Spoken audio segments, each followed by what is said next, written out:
Shalom, friends. We're in very hard times. We're in very, very dark days.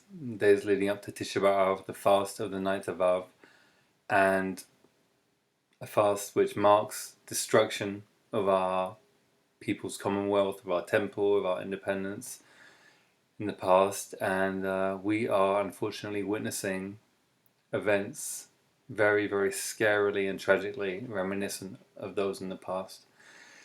And it's terrifying. I'm very, very sad. And I'm outside of Israel myself at the moment, but feeling very, very connected to my home, the people there, the land, the spirit, the Shekhinah, the divine presence that we help to constitute, that we're part of, and the pain of the divide in that. It's an incredibly painful time. And whether or not you may already know about it and have been feeling involved in it or not, there's this terrible divide that's being exacerbated by what's happening there. It's actually happening over an issue that there's a lot of agreement about. That's one of the ironies of what's going on. Most of the people agree on the general direction that things should be happening in and how they could happen, but things are not being done in a way that encourages unity. They're being done in the opposite way. Divides are being exacerbated, and it's very, very tragic already, and we're praying so fervently, and I hope you will join us to just pray that it doesn't become more tragic, that we don't see even worse things happen than have already happened. And in the spirit and coming up to Tisha B'Av, I want to share some teachings and a practice based on all this, coming out of all this. The Talmud says that the people of the Second Temple period performed acts of kindness, acts of chesed to each other. They were kind to each other, and they learned Torah, and they did mitzvot, the commandments that were commanded to do in the Torah. So what's the problem? The Talmud says in Yom Hadat, it's a famous teaching, they were guilty of baseless hatred, sinat chinam, causeless hatred, free hatred, sinat chinam. So we're told many times that was the problem then, and what we need to fix it, we're told sometimes, Rav Kook said it among others, is ahavat chinam. We need free love. We need causeless love, baseless love. What does that mean?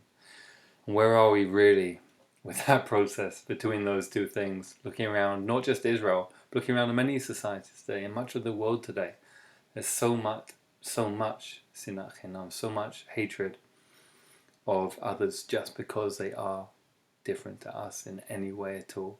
And that's really where I want to start. The Torah says, love your fellow as yourself. And it seems to me that we have to be commanded to do this because it is not easy and natural for all of us all the time to love everybody. Maybe some people sometimes, but people are different to each other in ways that we find challenging. We all have stuff, we all have shadows, we all have things we find easier and harder to accept and love. So we're commanded to try and work on that, to love people even though it's challenging. We're told in Avot, in the Ethics of the Fathers and the Mishnah, we're told, judge everybody favorably. Judge everybody on the side of merit. Again, why are we told that? Because it's hard to do that. Looking around the world, people do things that are very hard to judge favorably. Looking around our own families and communities and societies, we disagree with people about things. Nonetheless, we're told, at least try, cultivate in yourself the ability to do that.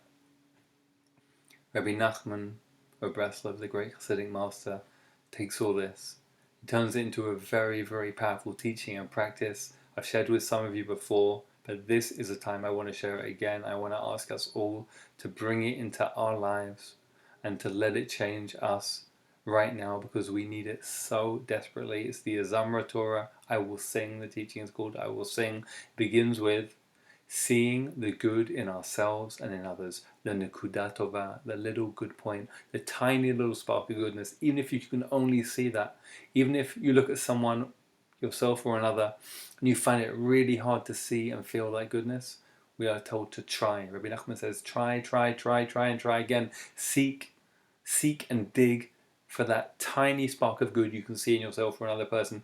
Imagine yourself or them as a tiny baby. Imagine yourself or them doing something good, being nice to someone, giving someone something, helping someone.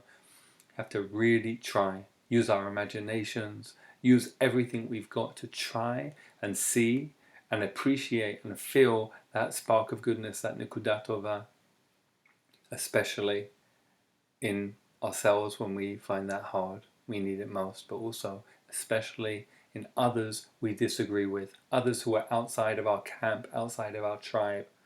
We have let ourselves become alienated from each other to the extent that it endangers us. I'm talking about Am Yisrael, the Jewish people, Klal Yisrael. I'm talking about the nation of Israel, the country of Israel, Medinat Israel, but also this is true for humanity at the moment. Why are we not addressing our most urgent existential issues that threaten our very existence? Because of our fear and loathing of each other, because of our divisions from each other. Why are our democratic societies even not successfully facing the challenges facing us? For the same reasons. This polarization we see in so many places. So please, let's start. Let's start again, over and over again. Chassidut teaches us, the Baal Shem Tov teaches us, we have to start anew every day.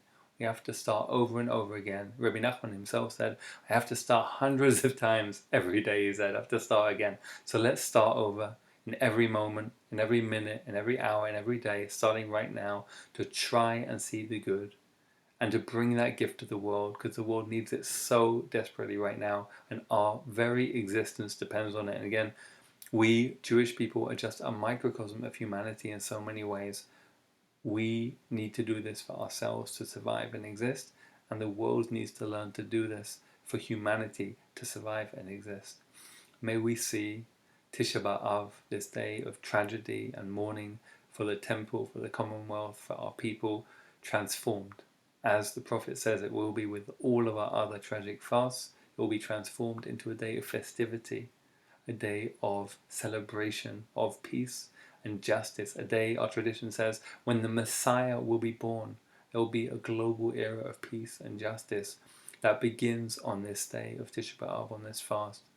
If we do this work, please God, we can bring that closer, and let it be that we can be agents of this ahavat chinam, this free love, this causeless love, this baseless love, because really, it's not causeless or baseless. The cause or the base is we exist, and we are capable of trying to grow in that direction, trying to be agents and vessels for it. Please, let's try and fulfill our own potential for the sake of ourselves, of each other, of all beings.